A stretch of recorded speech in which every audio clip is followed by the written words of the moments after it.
I just looked down and saw it, and there's a frog on you, just like America.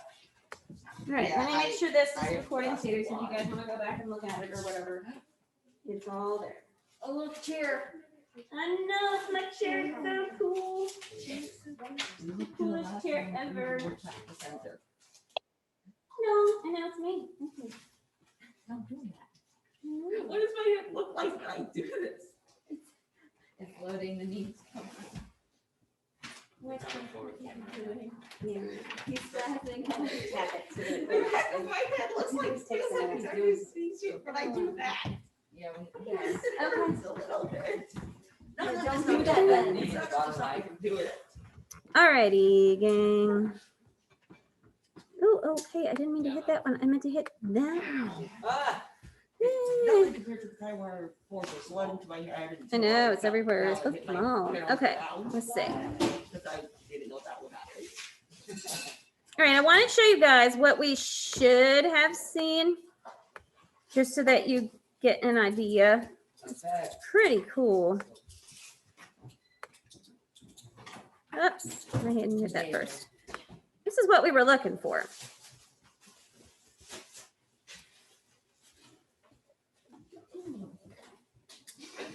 I like that. The common ion effect can be tricky for Gen Chem students, probably because it's named after what it is. Basically, the common ion effect says if you have an ion in common, it decreases solubility.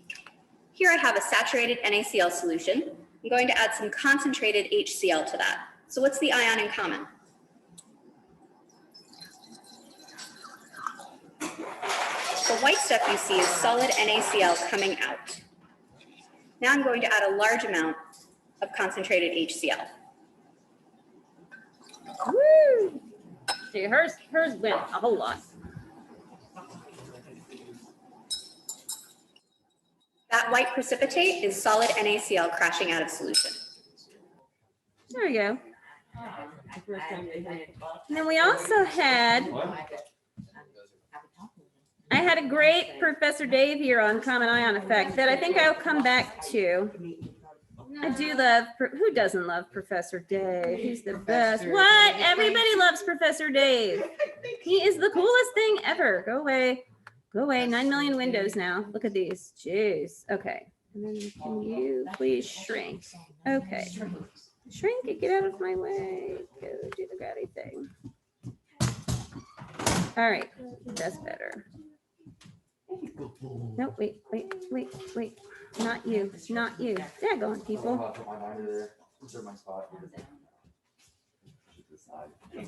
Okay. Let me go back and share here. Don't do it.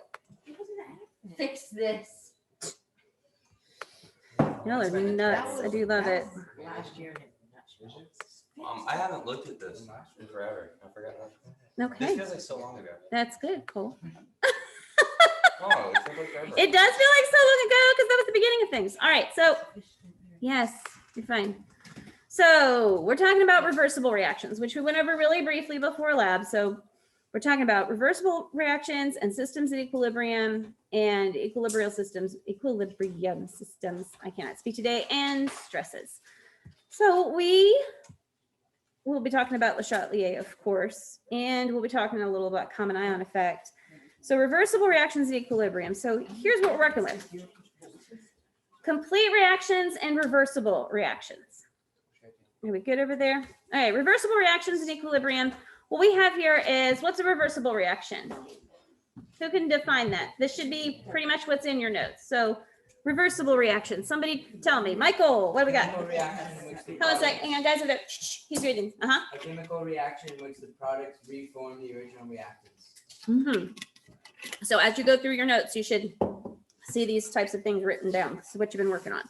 Very good. So reversible reaction is a reaction that, depending on your ambient conditions, which is always going to be some line like that, you know, some caveat, right, can proceed in either of two directions. It can either go towards the production of reactants, the production of reaction products, I cannot speak today, from reactants, or the production of the original reactants from the products.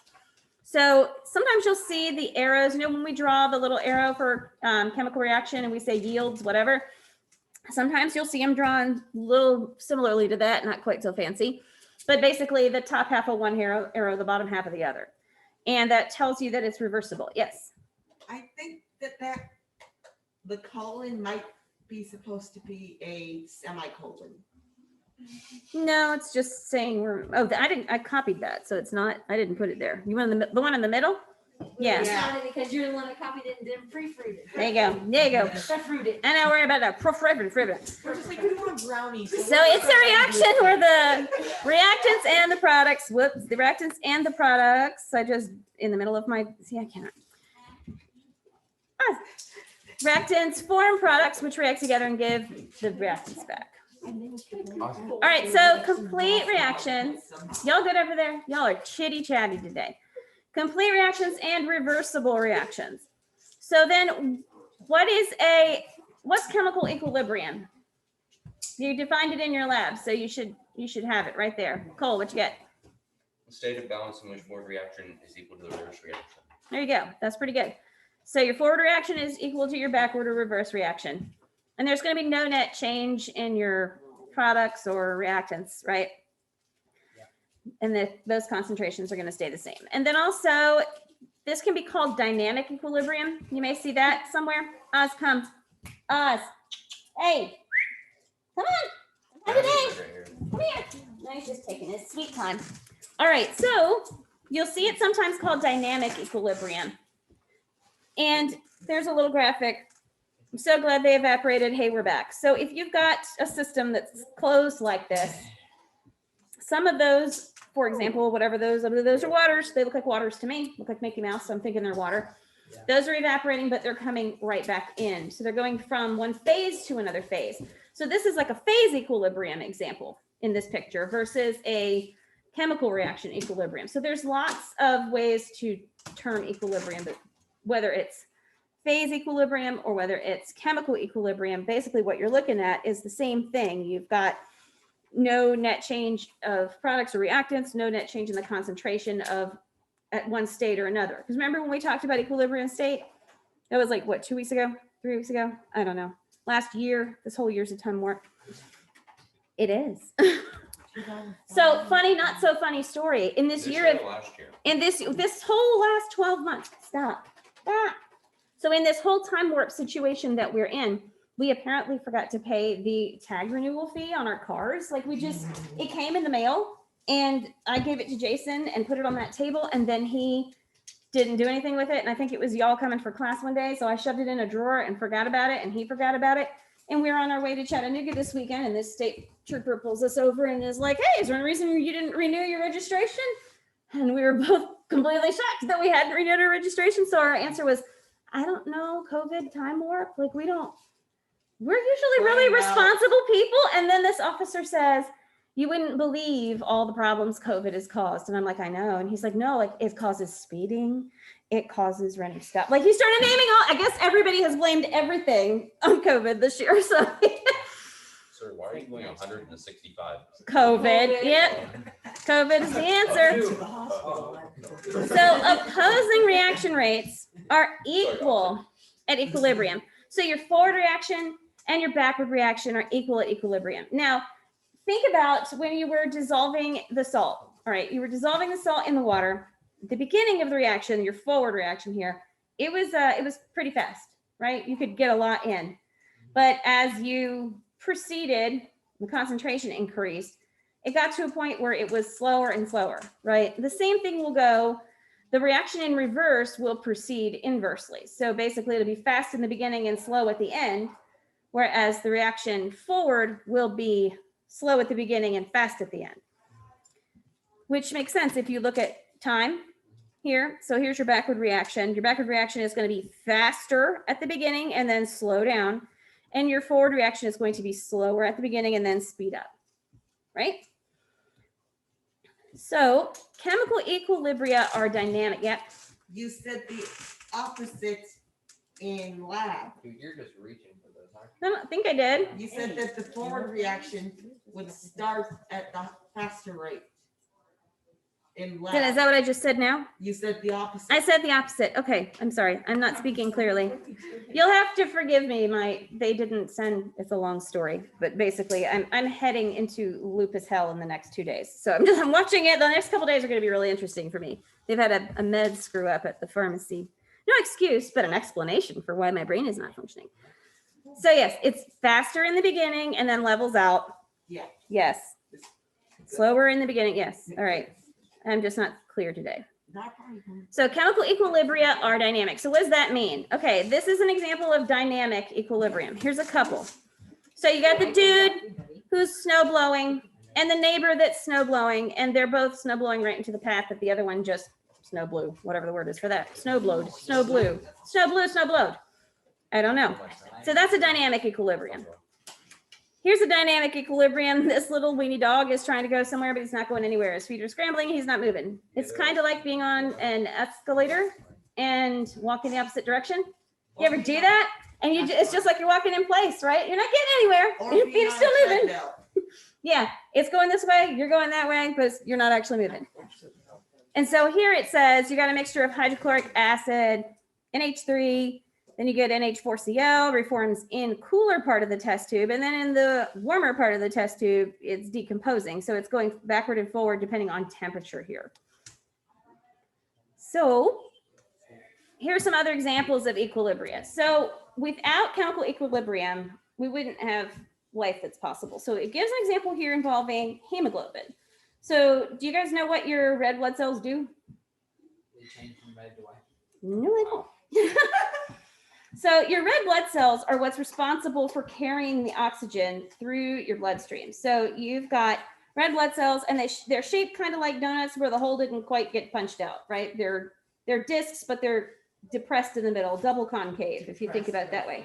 Squish, yeah, like you took a ball of Play-Doh and then you squished it in the middle, but you didn't quite sever all the way through. And they're that way because they actually hold all the oxygen right in the little hole, little concave part. So when you inhale, you've got blood going through your venous system, your veins, that returns to your lungs, and all the little capillaries in there come in very close contact with the alveoli in your lungs. It's a very thin wall. There's an exchange of oxygen. So the oxygen comes through your lungs, hops on the red blood cells that are now oxygenated. Well, how does it hop? Well, this is how it hops. And then basically what it does is that goes through your body. And as it goes through your body, whatever capillary system it ends in, it's gonna basically let the oxygen off. The oxygen's taking a ride. It's like going through MARTA, but way more efficient. Anything's more efficient than MARTA, right? So it's your arterial blood that's the bright red color, and that's because it's oxygenated. So an example of equilibrium in our everyday lives and within our bodies is hemoglobin. So hemoglobin is a macromolecule, which means it's a bigger molecule, and it transports oxygen around our bodies. And without it, we would not survive. Hemoglobin has to be able to take up oxygen, but also release it. And this is done through changes in chemical equilibrium of this reaction in different places in our bodies. So the reaction's right there at the bottom. You can see that hemoglobin, and it's aqueous. Why is it aqueous? Because it's dissolved in your blood, right? And you've got your 4 oxygen here, and they hop on, and then you lose some here. So you've got oxygen from your lungs. Here's your oxygen molecules hopping on. You got your bonds in here, and then they're going to get released. And you can see here, you've got 2 separate molecules, and then you have oxyhemoglobin. Oxyhemoglobin is when it is oxygenated. So that's the arterial blood. Yes. Several commas are missing in the paragraph. Dude, Everybody sides at you. Oh my gosh. you could put one here without a chemical equilibrium, comma. Yes. Of course. Again, I didn't write all of this myself. There's plenty of you. You could put another one here without it, comma, if you really wanted to. But also us. Where's another? That area could have one. Yeah, I didn't write it. If I write it, I'll give it to you, but I didn't write it. So here's another example. All right. In this example, if it will go here, are you not going to do your thing? Oh, play. Huh. So equilibria involving complex ions. So in an aqueous solution, a complex ion exists in equilibrium with its components, the central metallic ion and the ligands. Complex ions are formed when Lewis-based ligands attach themselves to metal ions in a solution. Again, what, Alex, what'd you find? Did you write that Nope, paragraph? I did not. Because that You is didn't the write wrong anything. X. It's the It wrong. is the wrong it's. You're correct. Yeah, that is the wrong it's, but I Wait, so didn't who do it. did write up? They're coming from various sources. They I'm came snatching from them from John. right and left so that I don't make as many mistakes typing that it looks like that's not working. Yeah. Yeah. This is not He's not, wanting to he's do- not making the mistakes. By the way, Everyone how else many is. brownie points do we have? I don't know. It was in your last email. I think That was just good. we were at 11, then we went down to 10. No, I Then think we you're were- at like yeah, maybe 17 or 22 something. now. Then we went up an additional, then I got 2 during last class, I think, but They were added. So the formation of complex ions can substantially increase the solubility, sparingly soluble, blah, blah, blah. I don't want y'all to focus too much on this business, but you do need to know about KF. So what's your KF? KF is a constant for a given solvent.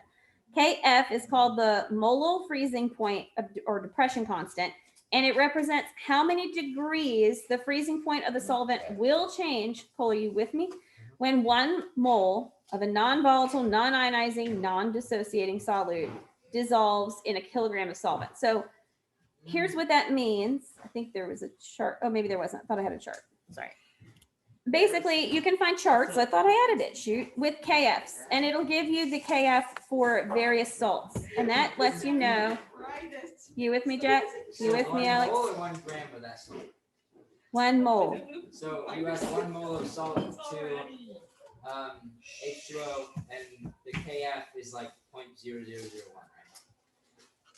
You add one mole of salt to what? To H2O. Count. Okay. And then the KF is the difference between those two freezing The points. KF is a constant. Okay. So it's, you know how we get all these constants in chemistry? We're going to use this number. And sometimes you'll find a chart with different constants for different elements or different compounds. Sure. You know what I mean? You don't know what I mean? Kind of. There was one last week. We had a chart and it was, oh shoot, now what was it? But it gave us the constants for, Was it K? No. it may, It was the I can go back and look, but do you remember what I mean? And it gave us the various constants that you're using if you're trying to do a calculation with that particular compound. yeah. Same idea.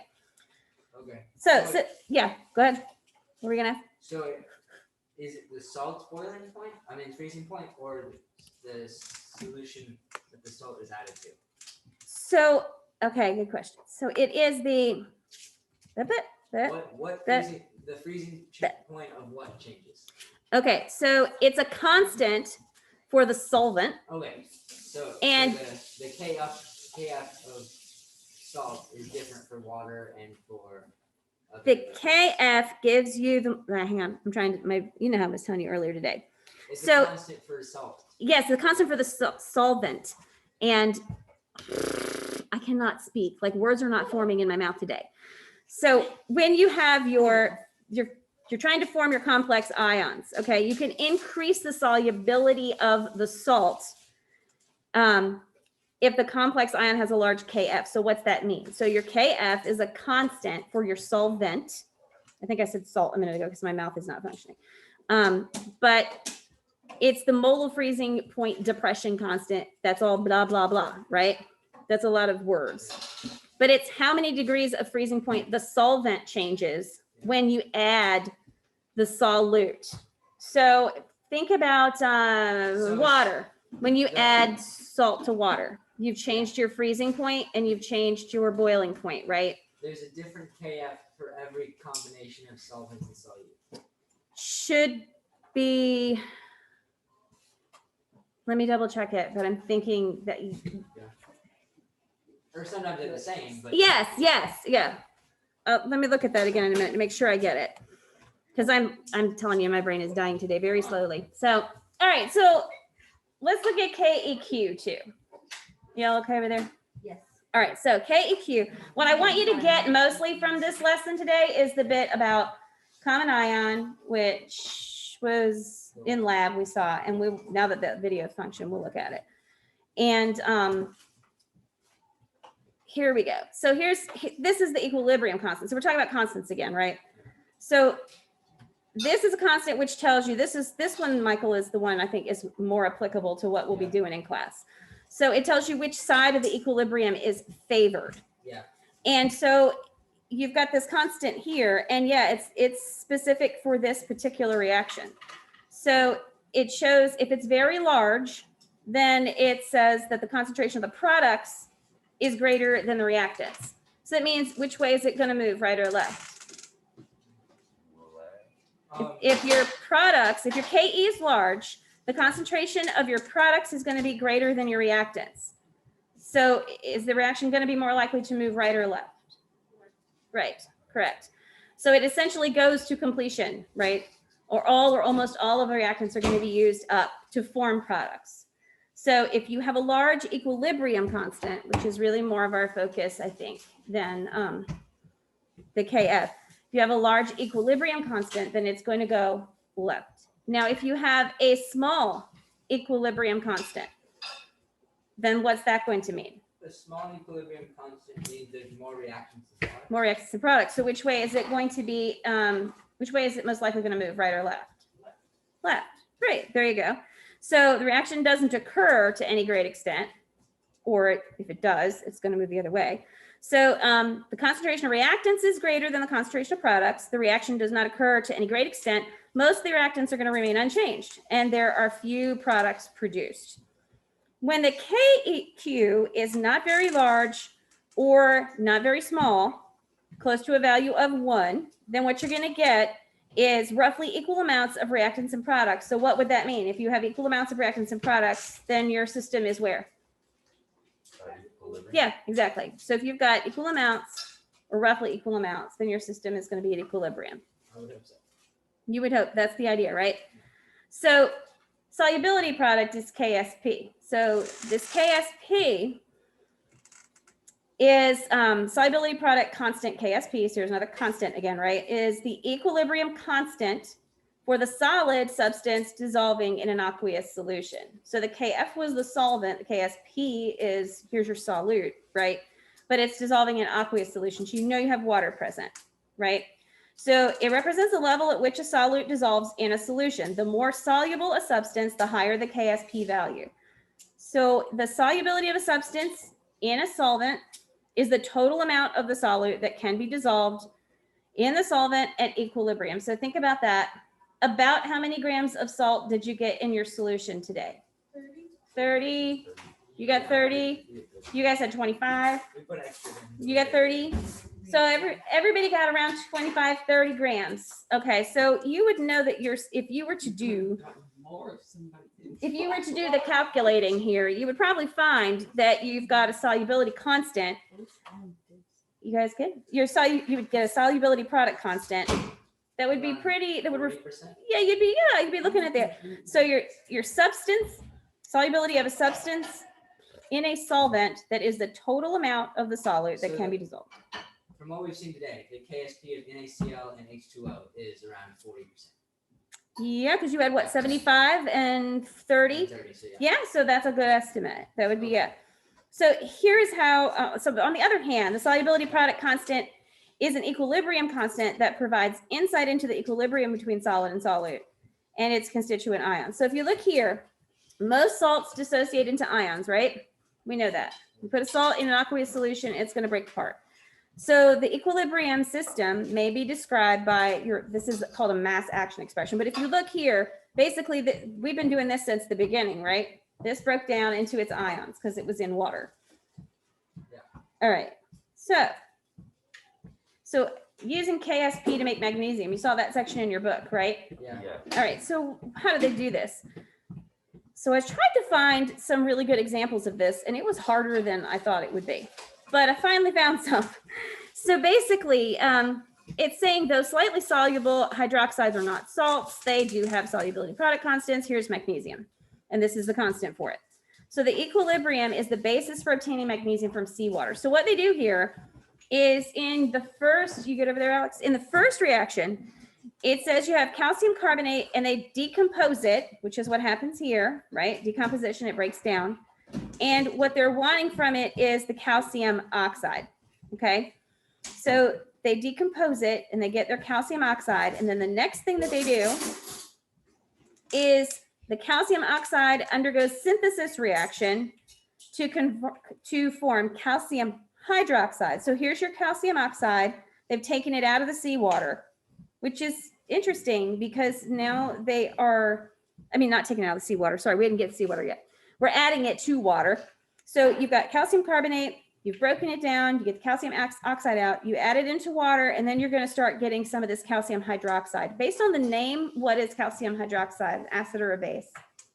Base. It's got hydroxide in it, it's a base. All right. So the next thing they do is they're going to take that calcium hydroxide and then they're going to react it with magnesium ions in the seawater. So there's magnesium ions just floating in the seawater because it's somewhat soluble. And then they do a double displacement reaction. When then the magnesium ions are separated from the other ions in the seawater, such as the sodium, chloride, bromide, all that business. So here they've taken, you get calcium hydroxide plus magnesium ions, and you get magnesium hydroxide and calcium ions. So double displacement. So we're going through all of this just to get some magnesium.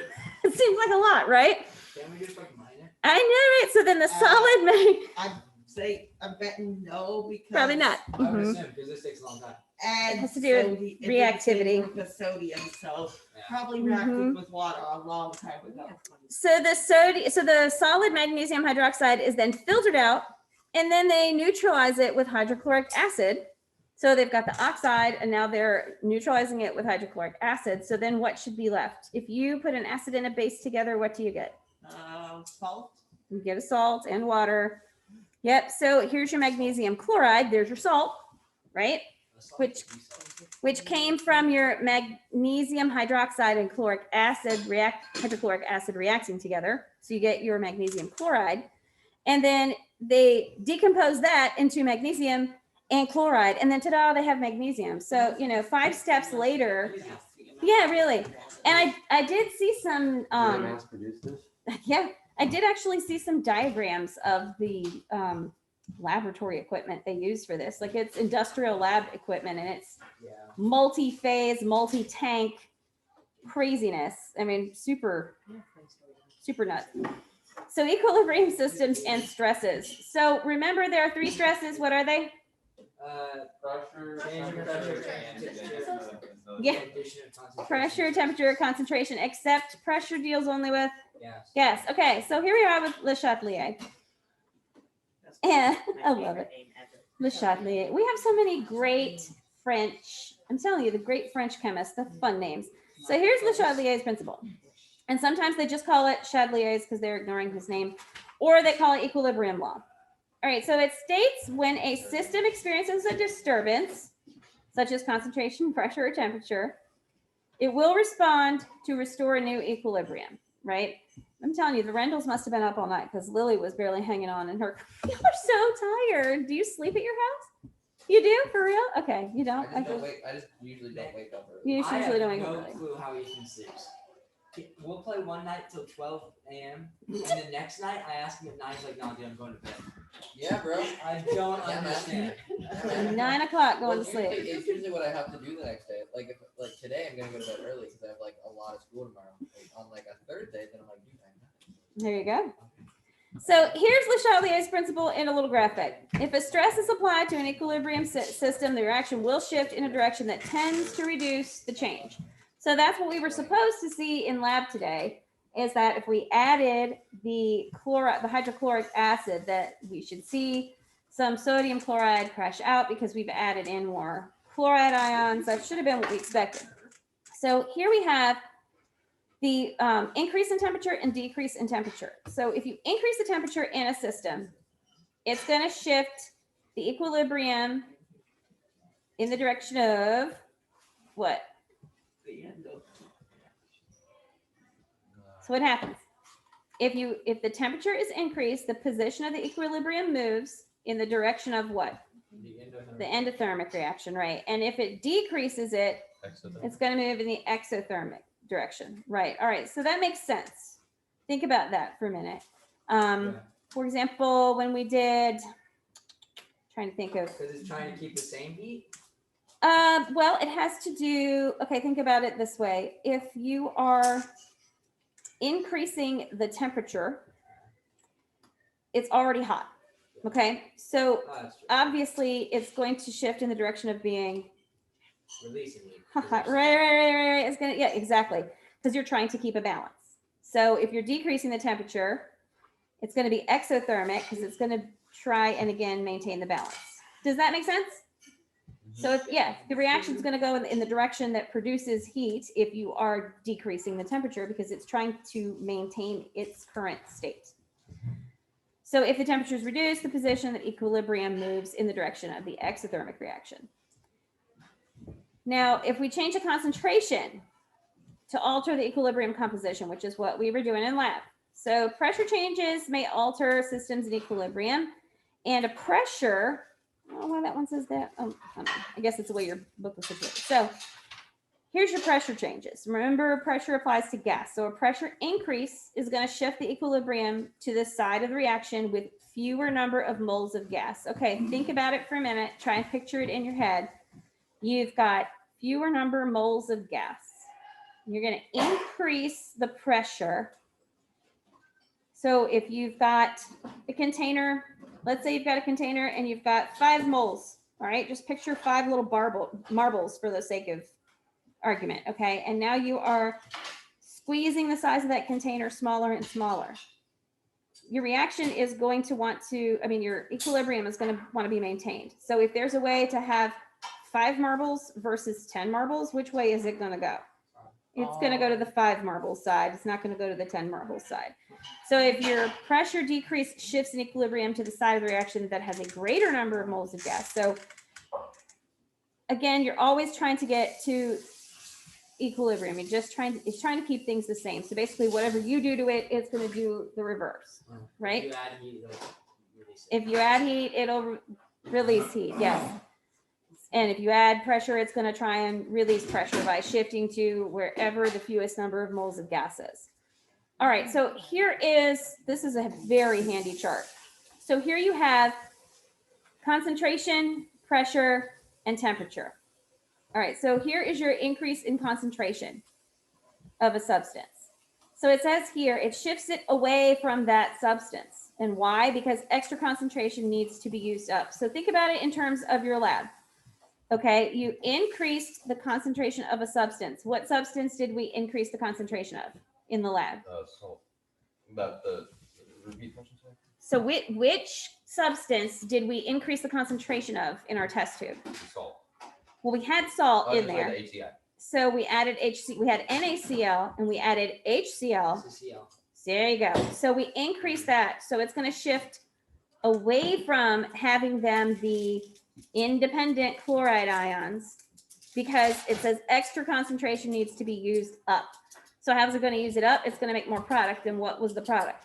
Salt or chloride. Sodium chloride, right? So then if you decrease the concentration of the substance, it's going to move towards that substance. So if you decrease the concentration by adding the water back, then what?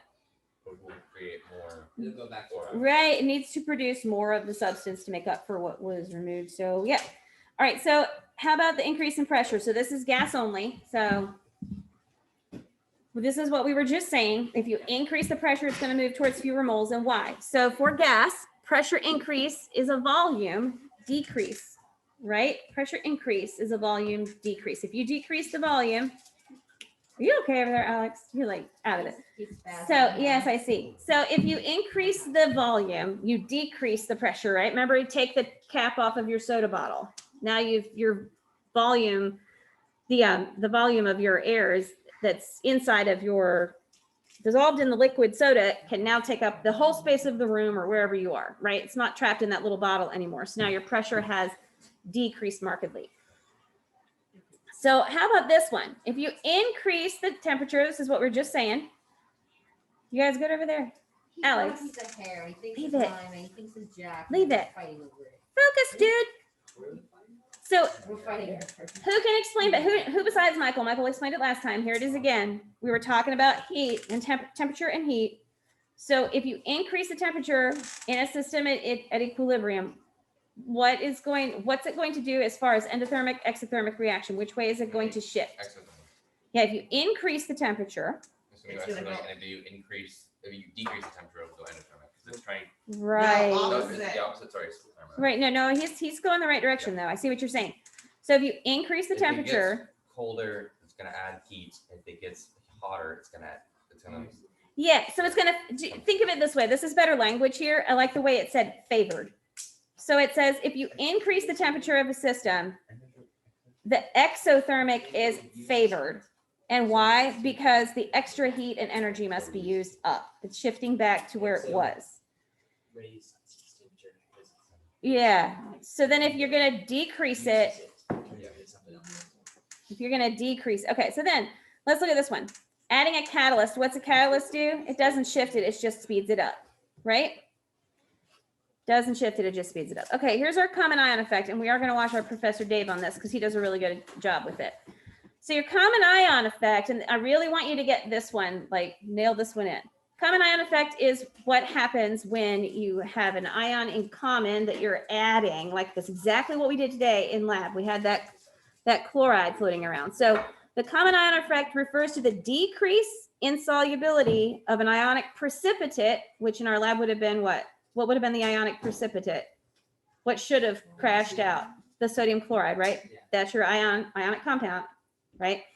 So, so it decreases the solubility of your ionic precipitate by the addition to the solution of a soluble compound with an ion in common with the precipitate. So we added extra chlorine to it by adding Mhm. HCl, Right. and that made more NaCl. Yes. Where did we get the extra Na from? So your NA's in there, you have your sodium in there, Yeah. and you have your chloride in there, Yeah. and you have your water, and then you've we got it added all more dissolved, chlorine. right? And they're all dissociated from each other. So you've got your sodiums and your chlorides, and they're all bobbing around in there. But before you add the HCl, the Mhm. NaCl, the Na and Cl are at a 1-to-1 ratio, and then Yeah. you add Cl, and they're no longer at that, They're no longer at a 1-to-1 ratio. but you still end up making more. No, you're You're just- using the sodium that's in there. Okay. Does that make sense? I think Dave has a graphic because that's one of those ones that's hard to visualize.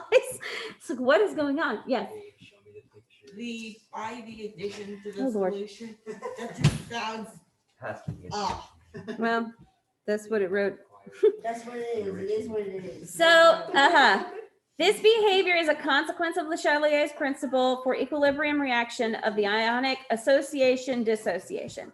So if you have a solution and a solute in equilibrium, adding a common ion, an ion that is common with the dissolving solid, decreases the solubility of the solute. This is because, I didn't type it.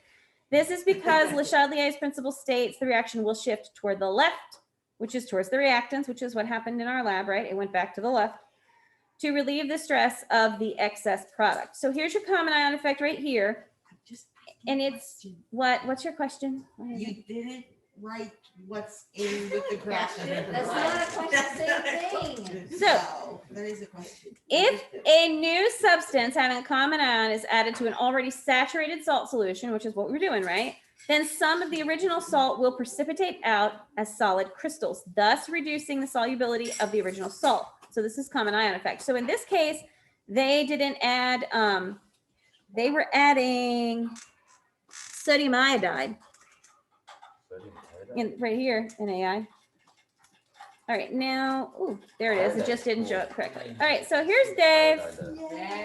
If he will play, if he won't play, I will go straight to YouTube and make him play. Come on, Dave. Yeah.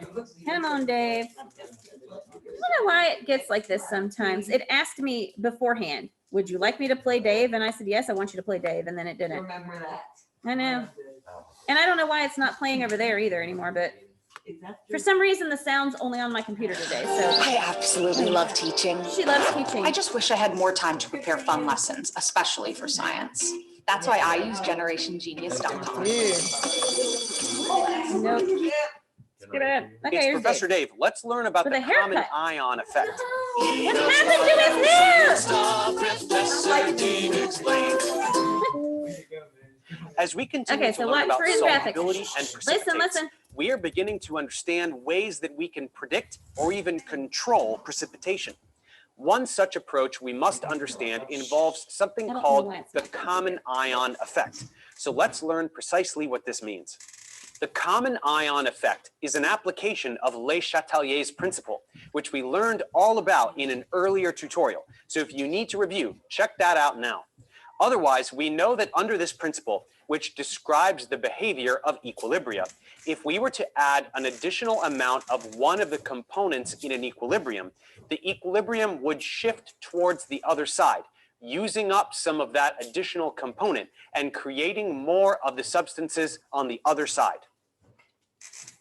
Let's now look at an equilibrium between, say, silver iodide and the aqueous silver and iodide ions. If we are interested in forming a silver iodide precipitate, one way we can do this is to add some potassium iodide.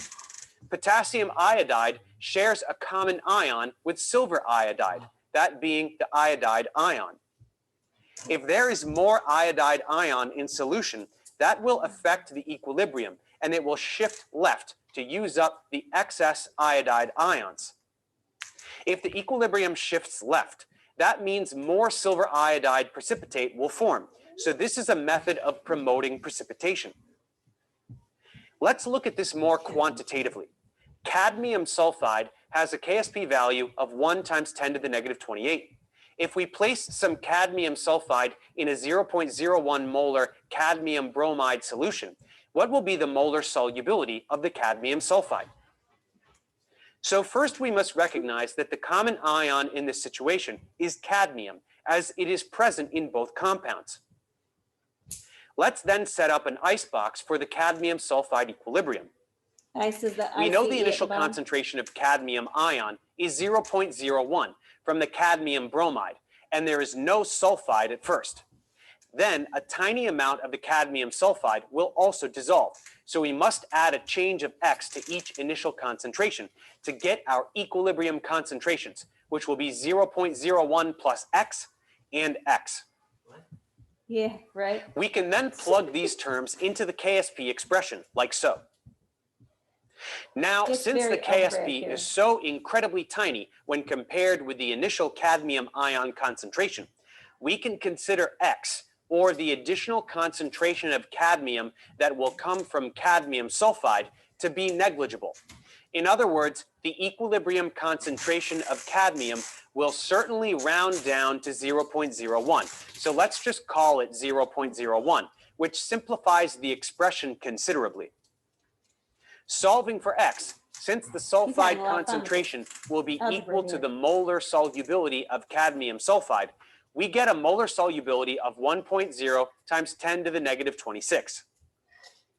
Without the cadmium bromide, the molar solubility would simply have been the square root of the solubility product, which would have been significantly larger Right. than the value we just calculated. So the presence of the cadmium ions in solution has reduced the molar solubility So and basically, will he's thus going about promote proving mathematically precipitation. what we see. You just spent In the 30 lab. seconds. And that wraps up an introduction to Right? the common ion Exactly. effect. This is As the we part continue to learn that I about want you to focus solubility on. and This bit at the precipitates, beginning here, we are beginning to understand he ways that talks about, right, ion effect. So let's learn precisely what this means. The common ion effect is an application of Le's so principle. this example If you here need to review, is check the, where which is it? of one of the Silver one. components in an equilibrium. The equilibrium would additional Come on, component, dude. Dave. and creating more. Let's now look at an So look at this equilibrium one more between, time, make sure say, you understand silver what's going on iodide here, because and this is the aqueous part silver that and matters for iodide this test. ions. You don't need to get all the If math we in are there. interested in forming a silver iodide precipitate, one way we can do this is to add some potassium iodide. Because you've got Potassium the iodide, iodide right? shares a common ion with silver iodide, that being the iodide ion. If there is more iodide, So look when he gets to the end of this slide, what's he have right here. Method of promoting precipitation. So look at that.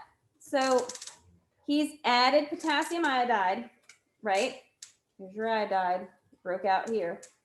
He's added potassium iodide to it because what's going to happen is the equilibrium is going to shift to the left, and it's going to cause the silver iodide precipitate to form. Because that's what he's trying to get in this case, right? He's trying to produce more of the precipitate.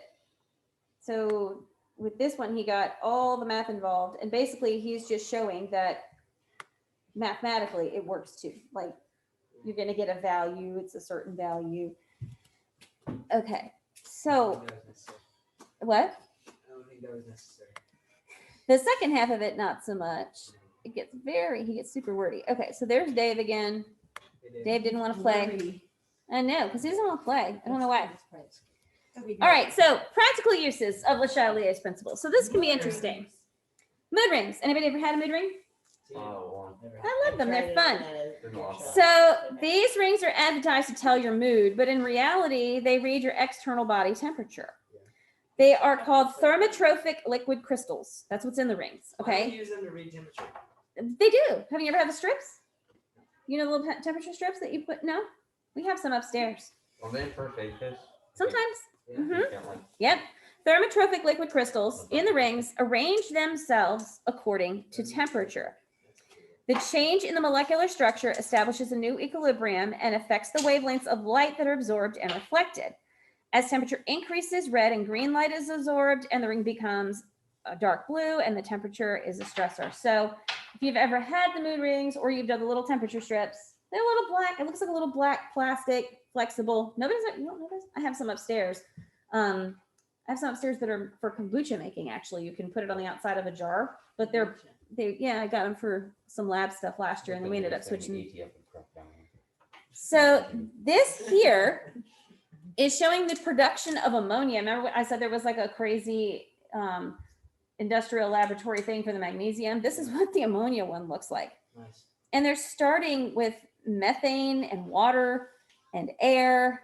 And as you see, they're going through multiple processes through here, down and up through this thing, through this compressor, goes through a heater. And in the end, they're getting some ammonia. All this for ammonia, but this is how they're going about doing it. So it starts with methane. Yeah, methane and water, and then air. And this, so here's where you're getting your nitrogen is in the air, right? And then they're coming out What's the with chemical formula for ammonia? pneumonia is NH3, I believe. Well, that makes sense. And so, yeah. So they're sending them in here. They've got sodium, hydrogen, and carbon monoxide going in with more water. And then this is cooling it. No, heating it, sorry. And then they're spitting it back out down here to a compressor where I guess it's going under pressure. And some of it's going back to the beginning to be used again, while other parts of it are going through here. They're heating it again, compressor again. And then this right here, you see this little curly thing? Yeah. Have you ever seen those before? Solidifier. That cools it. Yeah, usually it's a cooling thing. It's usually sometimes it's called a worm. Like if you're using jeez, if you're doing a Brown chicks. Use moonshining still, moonshining stills. Yeah.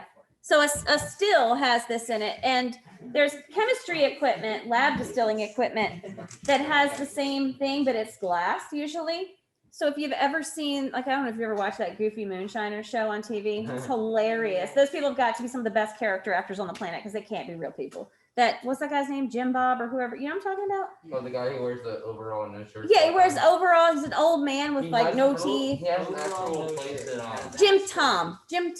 They put subtitles But he underneath has him a legal speaking, even though it's business English, now, because you can't understand him. He's so. That's how it is on like swamp he has a legal people. business now. That's Swamp people Mhm. have different like. So anyway, when you're trying to No, I cool follow. something rapidly, sometimes it will be sent through a coil system like this, and sometimes it's called a worm. But usually it's through there'll be like a vessel with cool water in it, and then they will curl this tube down so that whatever you're sending through it gets rapidly cooled. That works like so. And this is Haber process. If you saw Haber process, was it in your book? I think it was. Maybe. Haber yeah, process. that's mine. Okay, that's Haber process. Huh. And this is I love this. This is Le Chatelier with his Le Chat with Le Chatelier. See, Those look photoshopped on. Those you things. think? I don't know. Le Chatelier with Le Chat. Yeah. It's fun. All right, so here's some questions that you should have answers to. So what evidence might lead you to believe that a chemical reaction was not at equilibrium? All What you got? observation that you see from a chemical change. Okay, so yeah, you don't see any chemical change. What else might you see? You're supposed to not see anything. Supposed to not see any chemical change. So Okay. no color change, no So yes, changes that occur during a chemical reaction, such as changes in product or reactant, an energy release or absorption, are indicators that a reaction is not at equilibrium. Are you guys okay over there? Jack, They're Shannon, They're confused Alex? if they're supposed to turn it in or not. We- I'm saying they're not. It says turn in. And there are multiple things turned in over there. Y'all so are I nuts. turned it Okay, so write the solubility product for the expression of slightly soluble compound. Did anybody find it? I think I did. What'd you get? I already turned it in. Oh, did you? Okay. So this is what we were looking for. All right. I was horrible. Oh, wait, I didn't get it. I didn't write it. I was one too. Oh, it's in my, okay. If a reaction could exist that has a change, here's your delta HO. Yeah. What would the temperature? It would be none. All right. Y'all turned those in already, right? Okay, where's the thing? There's the thing. All right. So we were looking at, what was it, Michael? Was it KF? That was the one we were all like, I think it was really just doing yoga. Probably me and my brain just shutting off. So, which happens. Yeah, it was KF, and it was every solvent and solute has a different KF. Yes, that's what we were on. So I thought that was true, and you were to make sure. I am not, my brain is dead. So let's see. KF values table. Here we go. I thought I put this in, but I did not. So here we are, KF values table. Yes, here's a good example. All right, so check this one out. I think this is a good one. So here are your different, no, that's not a good one. That does not tell you anything. Where's a good one?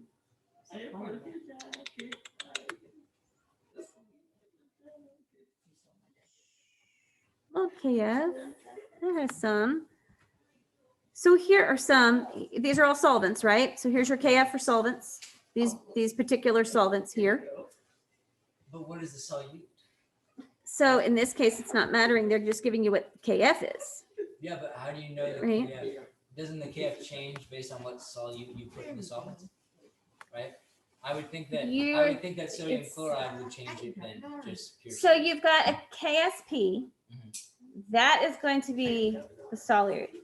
Yeah. And then the KF is the solvent. So together, that combination is going to be different.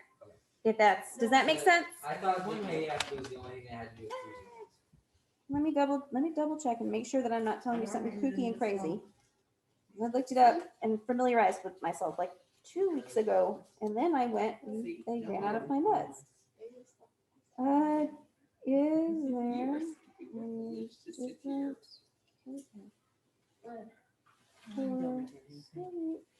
From what I gathered, it sounded like KF had to do with changing the freezing point, and KEQ just had to do with which side of the equation. is fixed. KEQ is which side it goes to. Yeah. KSP is how likely something is to dissolve. KF is more how likely it is to dissolve something. But the somethings are not all, hang on. I'm looking to see if I can find a better word, Wait, go better back to where you verbiage. described KF In the slides, yeah, well, if I could reach it. This is in the way. Get out of the way. KF. Where was it? Here it is. So maybe there's Yeah. wording that's confusing. An aqueous solution. Yeah. So in an aqueous solution, KF is a constant. So it says when it adds 1 mole of a solute. Non-ionizing solute. Yes. So it doesn't Mhm. change based on what solute you put in. Shouldn't. No. So So- the freezing point stays the same no matter what mole of the solid you put in. Right, if you put in a mole of No. NaCl versus a mole of sodium versus a mole. No, okay, so, all right. I think I understand what you're asking. So your KF is the freezing point depression constant. It doesn't mean it's the temperature, it's the constant by which the temperature will drop, all right? And it represents how many degrees the freezing point of the solvent will change when 1 mole of a non-volatile ionizing is dissociated, right? So So what's another? I forget how solid you're you put asking. in other than NaCl? So non-ionizing, non-dissociating. Okay. So I think earlier I think I said salt, which doesn't make sense. So it's for if you have a non-ionizing solid dissolving. So okay, sugar is non-ionizing, all right. So if you have your solvent, say your solvent is, what's a good one? Well, I could do water, but it's, what was the one I had a minute ago that was better? There was one over here. Yes, oh, okay, cyclohexane. There you go, benzene, any of these, all right? If you add sugar to it, 1 mole of sugar. 1 mole of sugar, the freezing point difference will be, but it's a difference from what? So difference from, and here it What's the is, freezing point of? the aqueous version. So, for example, okay, how am I going to phrase this? I'm having trouble explaining it because I'm having trouble putting it into words in my head. So Um, you have ethanol, and then what are Yep. two solutes that you can put in? Sugar is one. What's another? sugar, that's non-ionizing, sure. What's another non-ionizing? Flour. That's not going to dissolve. Bro. Say you put, okay, you have ethanol, say you're adding, It could be anything. I mean, anything non-ionizing. Let me see if there's a better.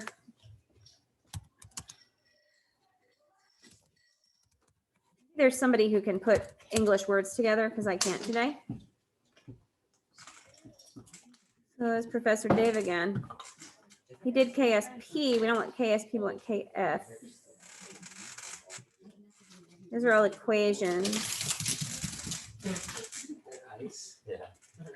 He loves it. Colligative. Yeah.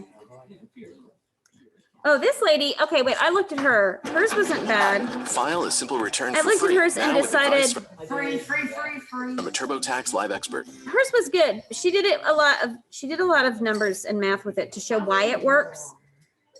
It was kind of lacking a visual that I'd hoped for, but it was This still is good. the checkers Oh, game come where on. grandson and granddad will bond. I'm always trying to This is find the a kitchen where the visual, new like a graphic, and sometimes they're really tricky to find. All right, when dealing with solutions, you're going to be coming across colligative properties. And one of the colligative properties that you're going to see is freezing point depression. And that says in a solution, solute particles interfere with attractive talks forces really among the fast, solvent too. particles. And this prevents solution into entering a solid state. So essentially what they're saying is, because a liquid has like all those extra particles in it to make a solution, and it's not a pure solvent, those get in the way of the intermolecular forces that make it a solid, like the hydrogen bonding, the dipole-dipole interaction, and the London dispersion forces. Those extra particles that are there kind of get in the way, and they actually have to like lower the freezing point to push those particles out. So it'll be a pure solvent when it's actually frozen. Freezing point states that the particles are no longer have sufficient kinetic energy to overcome intermolecular attractive forces. So when those particles are there, those attractive forces are not necessary. So like they're going to have to push those particles out so they can actually have those inner particle attractive forces present. So let's actually talk about different substances and their freezing points. So we're talking about water, which is a universal solvent, and we know that water freezes typically at 0 degrees Celsius at normal freezing point. Now, for every molal of substance I'm going to put within that water, that pure substance, it's actually going to drop the temperature, the freezing point temperature, by 1.86 degrees Celsius. Benzene freezes at 5.5 degrees Celsius, a little bit higher. It's going to drop it by that, right? That's what I was Does that, okay, there you go. So yeah, her little charts is, she talks so daggone fast is the reason I didn't use her, because I was like, "Blah, blah, blah, blah." I can understand her. She's just quick. But the little chart is great though. So yeah, for every mole that she's gonna put in, it's gonna alter that freezing point of the solvent. No matter what it's more of. That's it. No matter what it, yes. Yes.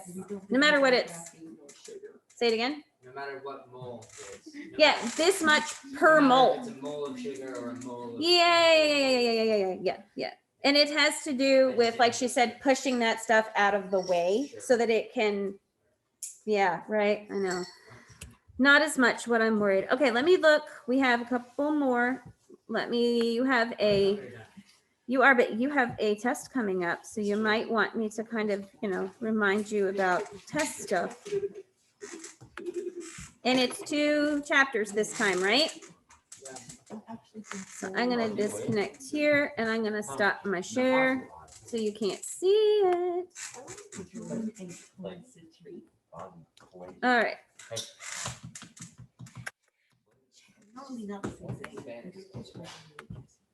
All right, if you want to take notes or anything to know what to study, get it out now.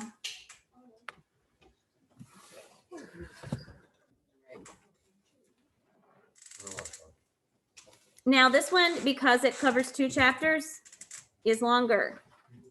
It's got 41 questions. But some of them are, it's not so terrible. 41 points, not 41 questions. Sorry. It has 17 questions, 41 points. All right, so there is a question on your test. We talked about the calculators, right? Using the apps or the online calculators for the different gas laws. No. I'm gonna Yes. Oh, I know you want. I'm gonna specifically ask you to use a specific calculator for ideal gas law. And I'm going to put the link for the calculator there. And I'm gonna give you a word problem that you're gonna have to solve based on that data using that calculator. If you want to do it by hand, knock yourself out, but you don't have to. If I say to you that I want you to round your answer to the 1,000th place, how many numbers past your decimal should you have? 3. Remember that, please. Because you may end up with an answer that's really, really, really long, and I don't want them all. I just want 3 past your decimal. All right, and then you're going to have some matching, and these are definitions. So somebody tell me what's a mixture, just in general. Actually, let me do it this way. I'm going to read you definitions, and you tell me what the terms are. All right. What is the scattering of visible light by colloidal particles? What do we call that effect? Scattering of invisible. No, scattering of visible light by particles in a solution. Do you remember what we call that effect? It was a something effect. That photo thing? No, not photoelectric. Not That's a photoelectric. Completely different kettle of fish. That's Tyndall. Remember Not even- Tyndall effect? Can you see not the even slide the in your same head? We had a fish. slide with hang on, I'm gonna show it to you. 'Cause if I put the slide in your head, maybe it'll help you remember it. Oh no, I can't. I'll have to show you this way. I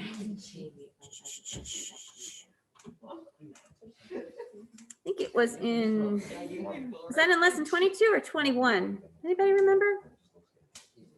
What? I don't remember if it was in lesson 22 or 21, but it was, I'm gonna find it. I think it was in 21 because I looked in 22 and it's not there. So it was in 21. I am huge. Here we go.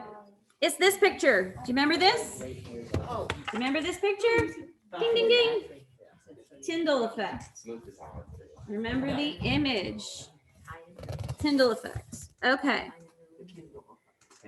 Tyndall effect. All right. If I gave you the definition of a homogeneous mixture composed of 2 or more substances, a solute which is dissolved and a solvent which does the dissolving, what am I talking about? not mixture. Not mixture, Solution. solution. Yep. If you've got a solute and a solvent and it's 2 things combined, at least 2 things, you've got a solution. How about the quantity of solute that is contained in a particular quantity of solvent or solution? Do you know? Polarity?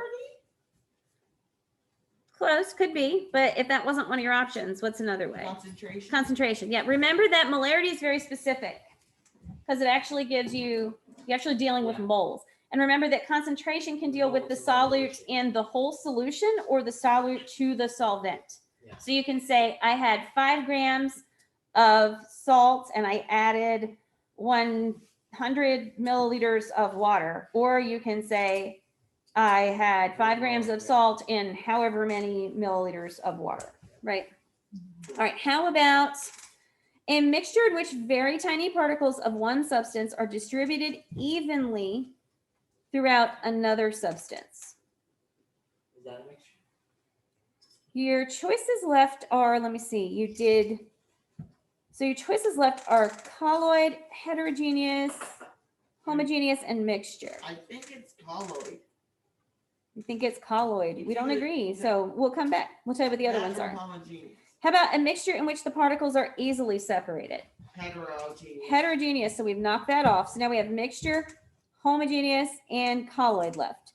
So how about a substance made by combining 2 or more different materials in such a way that no chemical reaction occurs? That's mixture. So now we're down to what? Homogeneous and colloid, right? What is homogeneous? Okay, so homogeneous is more a term used.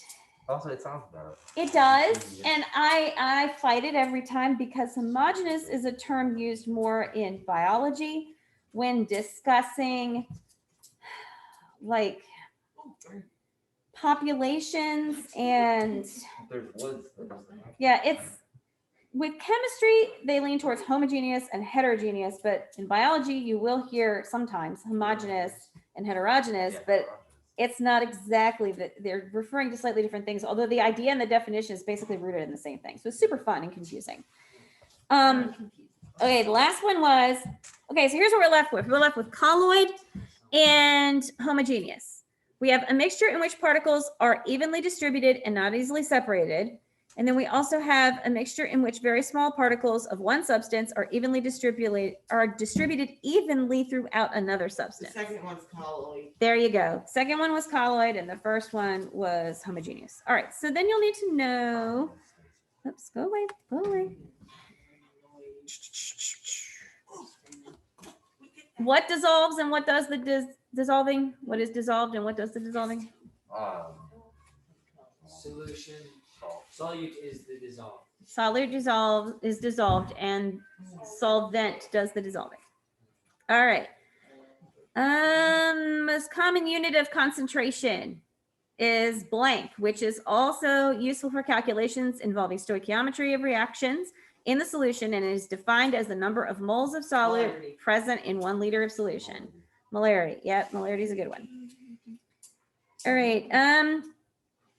When discussing the relationship between solubility and polarity, what phrase do we use? It's something dissolves something. Like dissolves like. There it is. Like dissolves like. Good. Yeah. Remember, polar dissolves polar and non-polar dissolves non-polar. Liquids. Okay. What do you call liquids that are soluble or insoluble? Miscible and immiscible. Miscible and immiscible. Right. Okay. Immiscible means they are not soluble in one another. Give me an example of immiscible, 2 immiscible liquids. The easy Water one. and oil. Water and oil. Water and butter. Easy. Very easy. Good. All right. Butter, melted butter. What are some factors that affect solubility? Temperature. Yep. Temperature. Pressure. Pressure. Yep. Temperature, pressure. Pressure and. The substances themselves.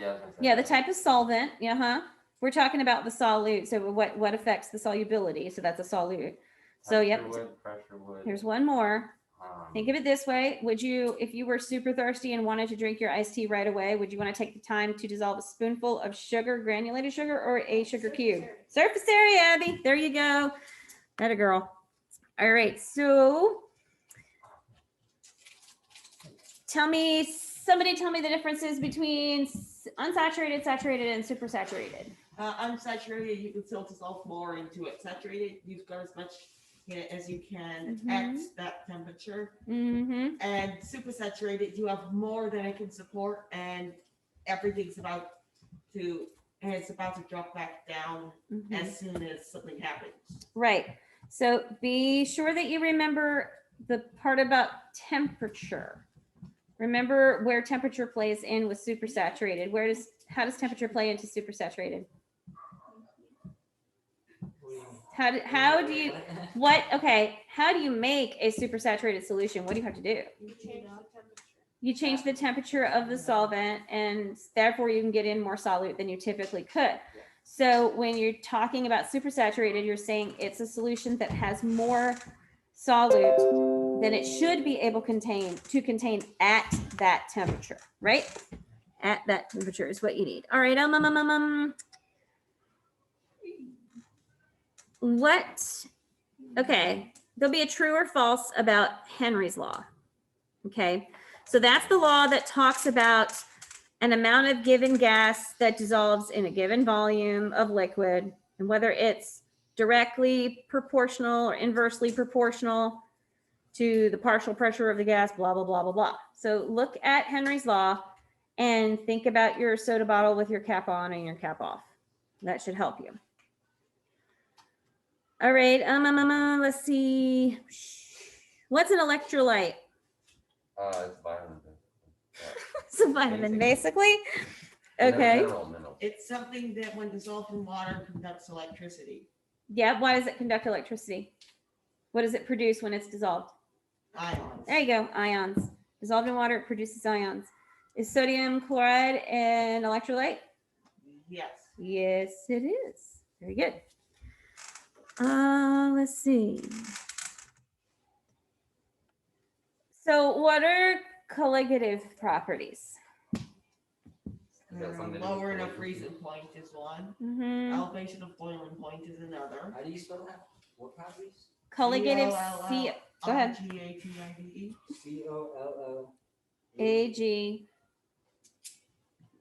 A-G-A-T-I-V-E.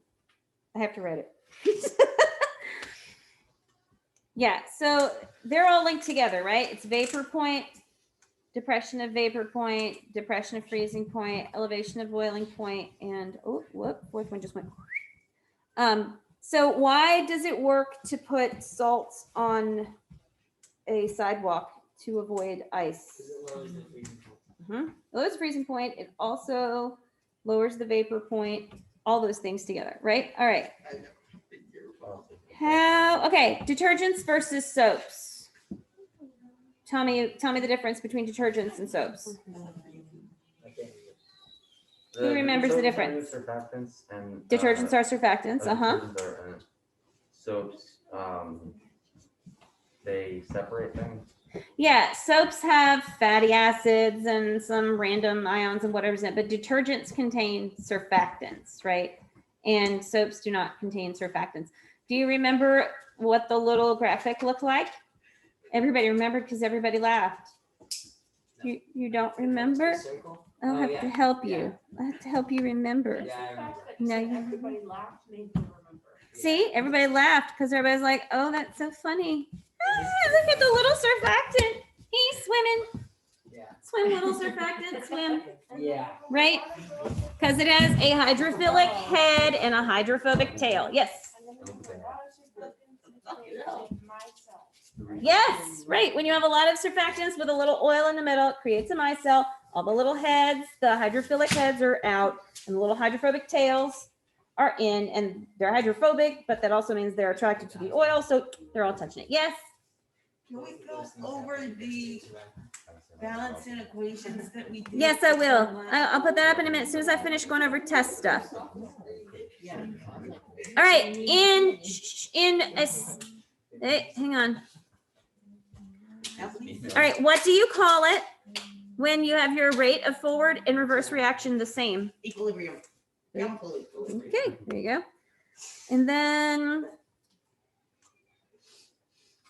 all right, there'll be a true or false about KSP. What does KSP tell you? What does KSP tell you? The constants. Mm-hmm. Oh. What does it tell you? how much something dissolves in the other? Yeah, it's about solubility, right? KSP is about solubility. What tells you which way equilibrium? Favorable. They, what? Says if the reaction is favorable.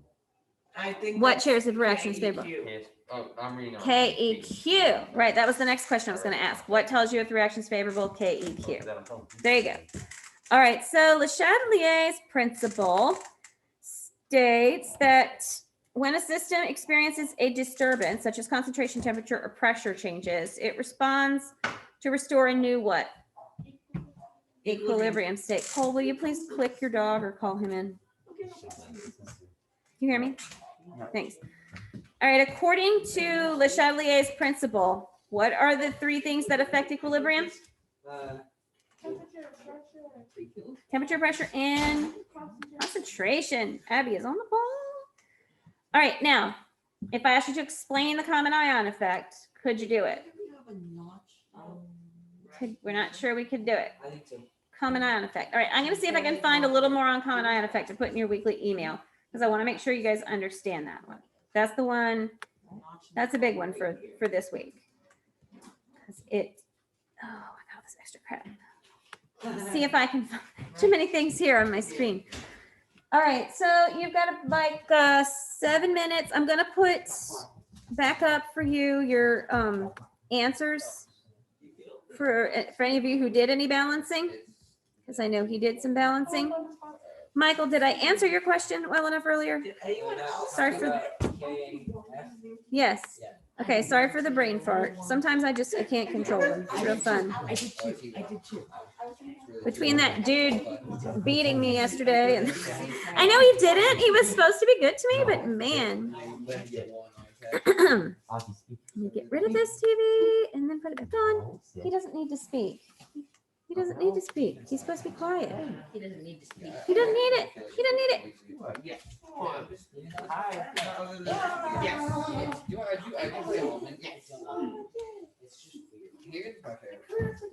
Is it going? One that was There we go. was as easy as 1 plus 1 equals 2. Okay. Alrighty. Just put it in it. I got 2 of them.